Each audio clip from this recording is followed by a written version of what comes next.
প্রাক্তন মুভিতে ছাড়াছাড়ি আগের একটা দৃশ্যে ঋতুপর্ণা প্রসেনজিৎকে বলে, একটা জন্মদিন, একটা অ্যানিভার্সারি, এই দিনগুলো কখনো ফিরে আসে না। প্ল্যান করতে হয়, ট্যুর পোস্টপন করতে হয়, মিটিং ক্যান্সেল করতে হয়, সব কিছু ছেড়ে ছুড়ে মনটাকে এক জায়গায় নিয়ে আসতে হয়। কখনো 2 ঘন্টা আমার অপেক্ষায় ফোনের স্ক্রিনের দিকে চোখের জল ফেলো। সেদিন আমায় বলতে এসো, accept me as I am. মাঝে মাঝে সব কিছুর ঊর্ধ্বে গিয়ে আমরা প্রিয় মানুষগুলোর কাছে একটু সময় আর যত্ন চাই, একটুখানি আদরে আবদারে প্রশ্রয় চাই।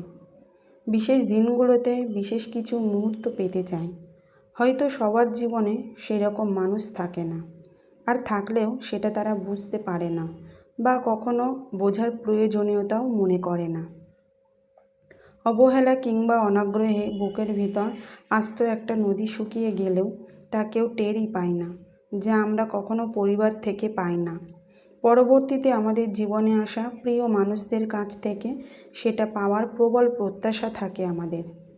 সেখানেও প্রত্যাশার মৃত্যু মানিয়ে নেওয়ার নিদারুণ অভিনয়।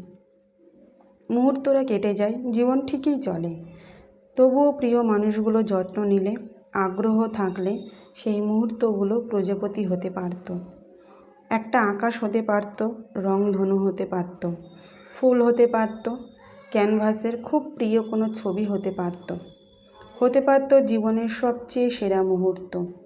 অথচ সব শেষে মুহূর্তরা বাঁচে অপেক্ষায়, অবহেলায়, অনাগ্রহে।